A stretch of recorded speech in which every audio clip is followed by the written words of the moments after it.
Hello friends, welcome to study with crazy guru. Friends, आज के इस वीडियो में हम लोग Delhi police driver interview class, जिसमें हम लोग व्हीकल मेंटेनेंस का क्लास 9 देखने वाले हैं। और ये Delhi police driver interview viva के लिए एकदम महत्वपूर्ण क्लास है। कैसे, तो वो जानते हैं। देखिए, आपका जो इंटरव्यू होगा, वाइवा लिया जाएगा, वो दो पार्ट में लिया जाएगा, 2 चरणों में लिया जाएगा और दोनों एक ही साथ लिया जाएगा। बस वहाँ पे काउंटर 2 रहेंगे और सवाल दोनों सेक्शन से पूछे जाएंगे। तो सेक्शन 1 है, क्या है?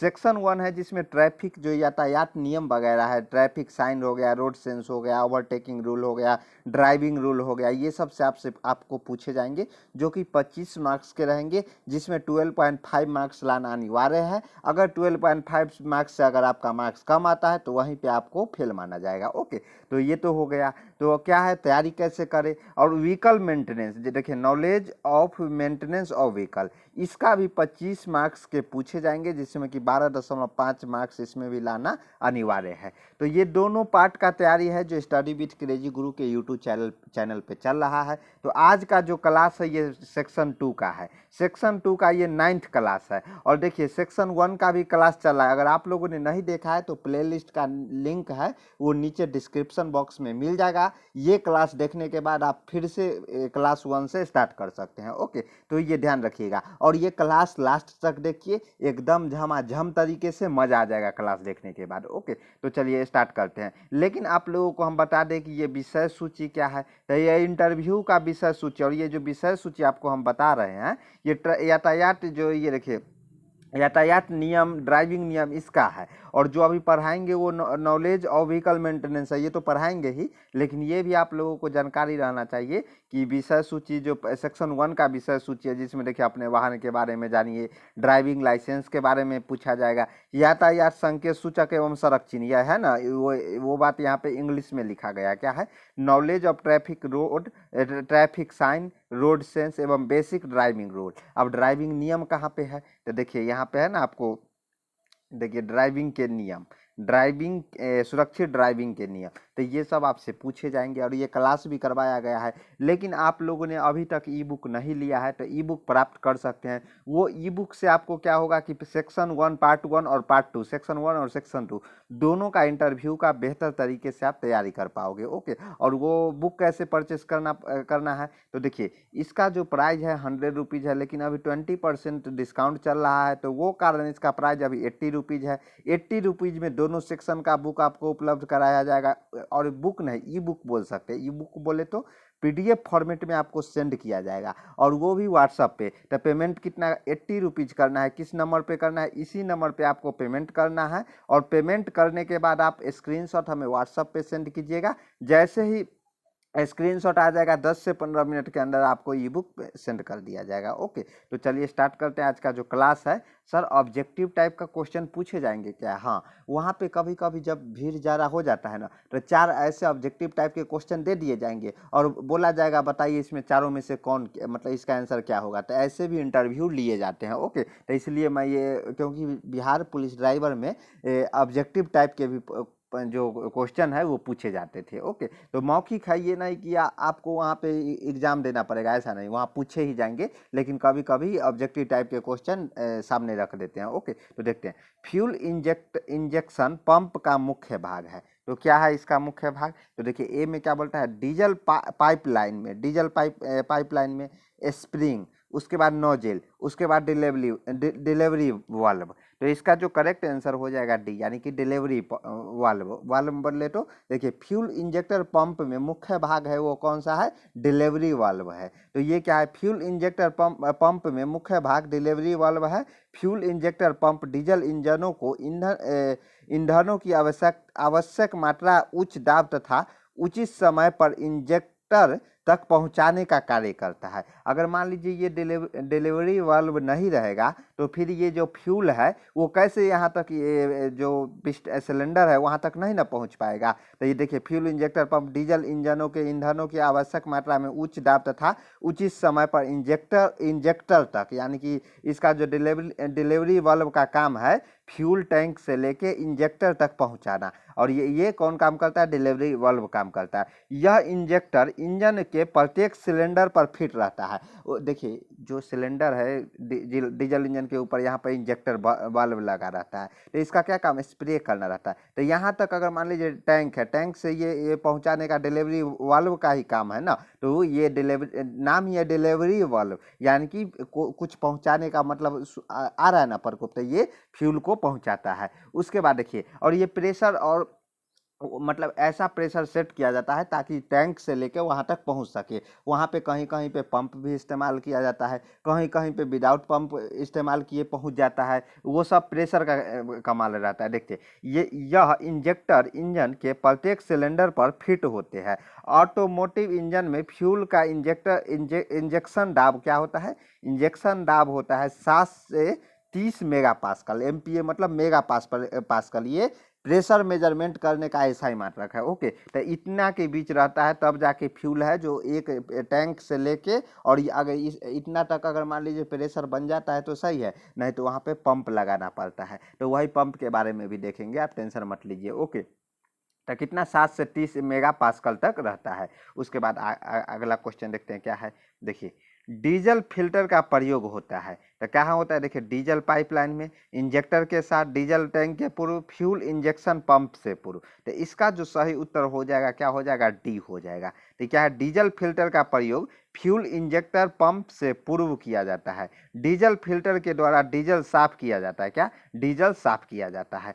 देखिए डीजल अगर डलवाते हैं ना तो डीजल में थोड़ा कचरा रह जाता है, तो कचरा अगर कचरा सिलेंडर में जाएगा बार बार तो क्या होगा? उस सिलेंडर जाम होने लगता है। तो इसलिए यहाँ पे डीजल को फिल्टर किया जाता है। तो उसका जो है वो फ्यूल इंजेक्टर पंप से पूर्व डीजल फिल्टर का इस्तेमाल किया जाता है। और कैसे दिखता है? देखिए ये तो फ्यूल पंप है और मोटर लगा रहता है और ये इंजेक्टर है, लेकिन जो डीजल फिल्टर करने वाला जो कुछ इस तरह की आपको ये देखे होंगे। अगर इंजन आप लोग बोनट मतलब कभी कभी इंजन साफ सफाई करवाने या जिसको सर्विसिंग बोलते हैं, तो ये हमेशा चेंज किया जाता है। क्यों चेंज किया जाता है? क्योंकि इसमें आके कचरा बैठ जाता है, जितना भी फिल्टर करता है वो कचरा आके बैठ जाता है, तो वही इसको चेंज कर दिया जाता है ताकि फिर से सही से सफाई कर पाए। अगर सही से सफाई नहीं करेगा तो इंजन के अंदर क्या चला जाएगा? गंदगी चला जाएगा, धूलकण चला जाएगा। इंटरव्यू में क्वेश्चन पूछा जाएगा जो डीजल फिल्टर का क्यों प्रयोग किया जाता है, तो आप क्या बताइएगा वहाँ पर? डीजल फिल्टर का इसलिए प्रयोग किया जाता है ताकि गंदगी सिलेंडर में न जाए। ओके, तो डीजल का जो गंदगी रहता है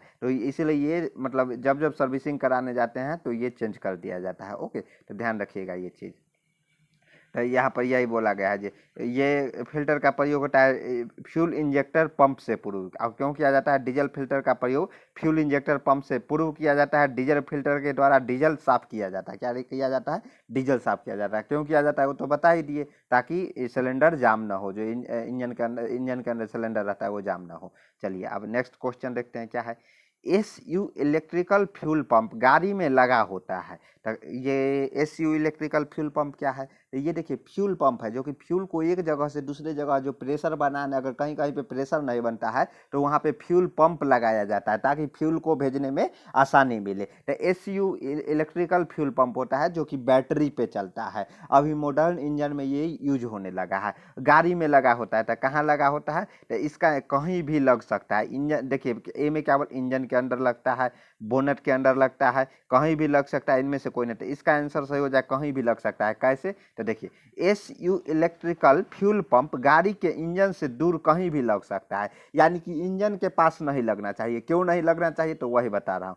इस प्रकार के इंजन की गर्मी का इन पर प्रभाव नहीं पड़ता है। यानी कि इंजन देखिए इंजन से दूर इसलिए क्योंकि क्या होता है ना कि इंजन जब चलता है तो उसमें फायरिंग होता है, यानी कि उसमें ब्लास्ट का बार बार क्या होता है? आग लगता है, तो उसमें इंजन गर्म रहता है। तो ये क्या है? SU इलेक्ट्रिकल फ्यूल पंप है जो गर्मी के कारण इसका डैमेज हो सकता है। तो इसलिए जो गाड़ी में इंजन से दूर कहीं भी लगा सकते हैं, तो इसलिए कहीं भी लग सकता है। बस इतना ध्यान रखिएगा, गाड़ी के इंजन से दूर कहीं भी। और क्यों? क्योंकि इसमें गर्मी का प्रभाव न पड़े। उसके बाद देखिए मैकेनिकल फ्यूल पंप का भाग होता है। तो क्या होता है देखिए, ए बोलता है कॉर्क वाशर, बी बोलता है डायफ्राम रिटर्न स्प्रिंग, सी बोलता है वाल्व रिटेनर और डी बोलता है उपरोक्त सभी। तो इसका जो सही आंसर हो जाएगा डी हो जाएगा। क्या हो जाएगा? उपरोक्त सभी। मैकेनिकल फ्यूल पंप का भाग। अब ये मैकेनिकल फ्यूल पंप क्या है? देखिए, पुराना जो फ्यूल पंप आता था ना,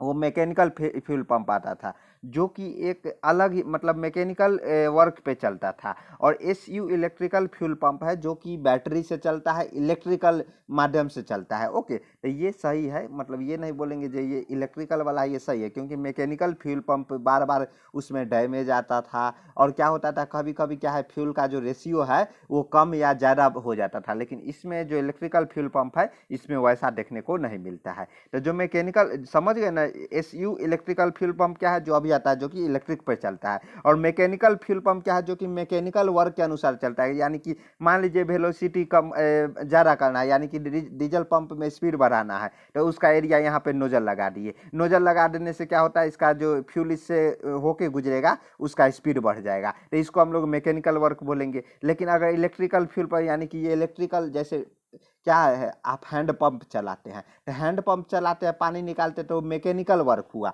आप खुद से उसमें वर्क करते हैं और पानी निकलता है। लेकिन पानी क्या होता है, कभी कम निकलता है, कभी ज़्यादा निकलता है। लेकिन वहीं पे जो मोटर लगा दीजिएगा, समरसेबल लगा दीजिएगा, तो एक निश्चित मात्रा में पानी निकलेगा। और मोटर से क्या है, जो आप काम भी नहीं कीजिएगा, वहाँ इलेक्ट्रिकल वर्क काम करेगा। जो बिजली सप्लाई करते हैं, बिजली से मोटर चलेगा और पानी ऑटोमेटिक निकल जाएगा। तो मैकेनिकल क्या हुआ? जो मैकेनिकल वर्क हुआ, जो आप खुद से निकालेंगे हैंड पंप द्वारा। और जो मान लीजिए कि अगर मोटर लगा देते हैं, तो वो इलेक्ट्रिकल वर्क द्वारा ऑटोमेटिक सिस्टम से निकलता है। ओके, तो ध्यान रखिएगा। तो इसका जो 74 का आंसर हो जाएगा डी हो जाएगा। मैकेनिकल फ्यूल पंप का भाग cork washer, diaphragm, return spring एवं बाउल रिटेनर होता है। ओके, तो ध्यान रखिएगा ये चीज।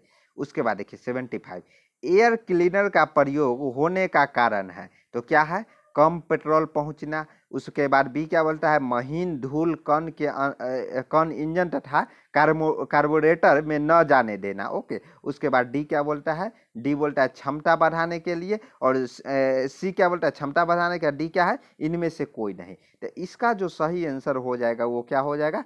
सही उत्तर हो जाएगा, देखिए, एयर क्लीनर का प्रयोग क्यों किया जाता है, इसलिए इसका आंसर बी हो जाएगा। महीन धूल के कण इंजन तथा कार्बोरेटर में न क्या न जाने देना। यानी कि देखिए, कार्बोरेटर कहाँ पे रहता है? तो फिर से मैं बता दूं, एक क्वेश्चन इंटरव्यू का है, भी आई है, स्टार मार लीजिए। इसलिए ना बोल रहे हैं कि आप लोग बुक ले लीजिए, बुक निकलवा कर वहाँ पे जो जैसे जैसे क्लास चल रहा है ना, वैसे वैसे सारा क्वेश्चन करवाएंगे। और यहाँ इससे बाहर कुछ नहीं आएगा। ओके, तो ध्यान रखिएगा। तो एयर क्लीनर का प्रयोग है कि जो महीन धूलकण जो आता है एयर के माध्यम से, या हो सकता है कि पेट्रोल में ही आए, तो उसको क्या है, इंजन के अंदर नहीं जाने देता है। तो इसका आंसर बी हो जाएगा। चलिए इसके बारे में डिटेल देखते हैं। एयर क्लीनर का प्रयोग होने के कारण महीन धूल के कण इंजन तथा कार्बोरेटर में न जाने देता है। यह कार्य एयर क्लीनर करता है। ओके, ध्यान रखिए। हवा छानने का सिद्धांत तथा छानने वाला मटेरियल के आधार पर एयर क्लीनर कई प्रकार के होते हैं। एयर क्लीनर भी कई प्रकार के होते हैं।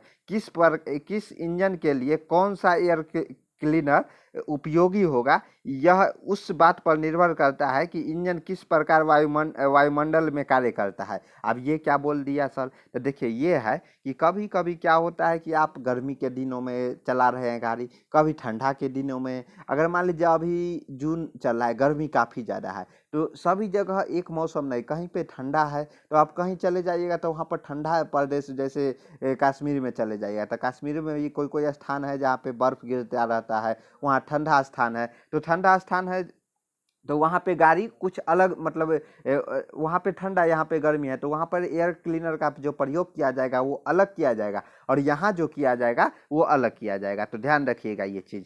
तो वो, और इसी आधार पे ये टाइप्स बनाया गया है। तो देखते हैं क्या क्या है। Oil oil bath type of air cleaner. Okay, उसके बाद देखिए ड्राई टाइप एयर क्लीनर है। उसके बाद oil wetted type air cleaner है। उसके बाद पेपर क्या है, पेपर प्लीटेड एयर क्लीनर है। उसके बाद सेंट्रीफ्यूगल टाइप एयर क्लीनर है। देखिए अपने यहाँ जो चलता है ना, जो 4-5 वाला है वो ज़्यादा चलता है। सेंट्रीफ्यूगल टाइप एयर क्लीनर है ना, वो सभी जगह यूज किए जाते हैं, ध्यान रखिएगा। जैसे यूज तो सभी किया जाता है, लेकिन ये सेंट्रीफ्यूगल है, ये अधिक मात्रा में किया जाता है। अभी तो नया मॉडर्न में कुछ और आ गया है, लेकिन सेंट्रीफ्यूगल है जो इस पे ही वर्क कर रहा है। ओके, तो ध्यान रखिएगा ये चीज़। उसके बाद देखिए ऑयल सोल्ड एयर क्लीनर बना होता है, तो क्या चीज़ से बना होता है, तो देखिए ऑप्शन ए कागज द्वारा, बी क्या बोला है तार की जाली द्वारा, सी क्या बोला है नमडे द्वारा, और डी उपरोक्त सभी। तो इसका आंसर क्या हो जाएगा, डी हो जाएगा, यानी कि सभी। देखिए ऑयल सोल्ड एयर क्लीनर कागज, तार की जाली तथा नमडे आदि के द्वारा बनाया जाता है। ओके, एयर क्लीनर का कार्य वायु में मिले हुए धूल, मिट्टी के कण सिलेंडर के अंदर जाने से रोकना होता है। और ये देखिए कागज द्वारा, उसमें आप अगर एयर क्लीनर अभी देखिएगा ना नज़दीक से, तो उसमें आपको कागज भी दिखाई देगा, तार के जाली भी दिखाई देगा, और नमदे भी दिखाई देगा। ओके, तो ध्यान रखिएगा। उसके बाद देखिए SU जो 77 है, SU इलेक्ट्रिकल पंप किसके द्वारा चलता है, तो किसके द्वारा चलता है, तो ये बैटरी के द्वारा, जो हम शुरुआत में ही आप लोगों को बताए थे कि SU इलेक्ट्रिकल पंप है, जो अभी जितने भी गाड़ी आ रहा है जिसमें पंप लगाया जाता है, जिसमें फ्यूल इंजेक्टर बोलते हैं, जो लगा रहता है, तो सब जितना भी BS6 इंजन है सब में SU इलेक्ट्रिकल पंप लगे रहते हैं। और इससे क्या होता है कि जो फ्यूल टैंक से लेके, टंकी से लेके और वहाँ इंजन तक जाता है ना, तो एसी इलेक्ट्रिकल फ्यूल है जो एकदम प्रॉपर रेशियो में फ्यूल सेंड करता है। नहीं तो पहले जो मैकेनिकल पंप था उसमें जो रेशियो है इधर उधर हो जाता था फ्यूल का रेशियो, तो इसलिए एसयू इलेक्ट्रिकल पंप लाया गया है। उसके बाद देखिए BS6 है, तो BS का फुल फॉर्म क्या है वो आप लोग हमें कमेंट बॉक्स में ज़रूर बताइएगा, आपसे वहाँ पे पूछा जाएगा। SU इलेक्ट्रिकल पंप बैटरी द्वारा चलता है। मैकेनिकल पंप के समान इलेक्ट्रिकल पंप भी डायफ्राम में भी, मतलब जिस तरह मैकेनिकल पंप में डायफ्राम होती है ना, सेम उसी तरह इलेक्ट्रिकल पंप में भी डायफ्राम होती है। और देखिए डायफ्राम होने, देखिए ये देखिए, जो काम मैकेनिकल पंप करता था वो इलेक्ट्रिकल करता है, बस इसमें रेशियो का इधर उधर ना हो, इसलिए इलेक्ट्रिकल पंप वहाँ पे लाया गया। डायफ्राम की गति से पंप के चेंबर में बारी बारी से निर्वात और दाब प्रेशर उत्पन्न होता है। डायफ्राम मतलब क्या होता है कि देखिए कभी कभी क्या होता है कि जो चेंबर जो बनाया जाता है वहाँ पे निर्वात यानी कि वैक्यूम क्रिएट किया जाता है, कभी पे हाई प्रेशर लाया जाता है, तब ना टैंक से लेके और सिलेंडर तक इंजन फ्यूल आएगा। तो ये दोनों वैक्यूम और प्रेशर पे वो देखिए प्रेशर के अंतर्गत ही वैक्यूम आ जाता है। जैसे प्रेशर में क्या होता है, प्रेशर अगर लो कर दीजिएगा एटमॉस्फेरिक प्रेशर से, तो क्या होगा, जो वायुमंडलीय दाब है उससे अगर नीचे प्रेशर कर दीजिएगा तो वहाँ पे वैक्यूम क्रिएट हो जाता है। तो कभी वैक्यूम क्रिएट किया जाता है ताकि क्या है, फ्यूल वहाँ पे आ सके। ओके, डायफ्राम की यह गति इलेक्ट्रिकल सिस्टम द्वारा प्राप्त होती है। ये जो SU इलेक्ट्रिकल पंप है इसमें क्या है कि डायफ्राम की जो गति है इलेक्ट्रिकल सिस्टम द्वारा प्राप्त किया जाता है, यानी कि कब वैक्यूम क्रिएट करना है और कब मतलब कब लो प्रेशर क्रिएट करना है और कब हाई प्रेशर क्रिएट करना है, ये किसका काम है, डायफ्राम का काम है। तो ध्यान रखिएगा ये चीज़। ओके, और ये क्वेश्चन पूछे जाएंगे। उसके बाद आज का लास्ट क्वेश्चन देखते हैं क्या है। देखिए कास्ट स्टील पिस्टन के एलॉय में कौन सी मिश्रित धातु होती है, तो कौन सी मिश्रित धातु होती है, तो कॉपर होती है। ओके, तो कास्ट स्टील पिस्टन के एलॉय में कॉपर मिश्रित धातु होती है। ओके, तो इसका आंसर बी हो जाएगा। तो चलिए आज का क्वेश्चन यहीं पे समाप्त हुआ है, और ये क्वेश्चन कहीं ना कहीं पूछे जा गए थे, तो वही क्वेश्चन मैं आप लोगों के सामने लाया हूँ। तो अगर, और ये देखिए ये बुक है अपना, और इसमें क्या है कि लगभग 500 प्लस क्वेश्चन है। अगर 500 प्लस क्वेश्चन पढ़ के चले जाते हैं तो इससे बाहर कुछ भी नहीं पूछे जाएंगे। और ये नहीं है कि केवल मैं ये बुक दे रहा हूँ आपको, यहाँ यूट्यूब स्टडी विथ क्रेजी गुरु के यूट्यूब चैनल पे देखिए 71 तक क्लास 1 से लेके 8 तक में हो चुका है, और क्लास 9 में कितना 71 से लेके 79 तक आज क्वेश्चन चला है। तो इसी तरह हम लोग सारा क्वेश्चन देख जाएंगे। और जो ट्रैफिक नियम का है इसका भी चल रहा है, 8-9 क्लास इसका भी हो चुका है, तो उसका प्लेलिस्ट नीचे डिस्क्रिप्शन बॉक्स में मिल जाएगा, तो आप वहां से क्लास कर सकते हैं। और ई बुक नहीं लिए हैं तो ले लीजिए, इसी नंबर है, इसी पे पेमेंट करके आप ई बुक प्राप्त कर सकते हैं। और देखिए 80 रुपीज़ आपसे मेंटेनेंस चार्ज लिया जा रहा है। क्या चार्ज, मेंटेनेंस चार्ज। अगर आपको ई बुक कभी डिलीट भी हो जाता है तो दोबारा पेमेंट करने की ज़रूरत नहीं है, फिर से वही जो एक बार पेमेंट किया है स्क्रीनशॉट हमें सेंड कीजिएगा, मैं आपको ई बुक सेंड कर दूंगा। ओके, थे। तो चलिए मिलते हैं नेक्स्ट वीडियो में। अगर हमारे चैनल पर नए हैं तो चैनल को सब्सक्राइब कर लीजिए। जय हिंद, जय भारत।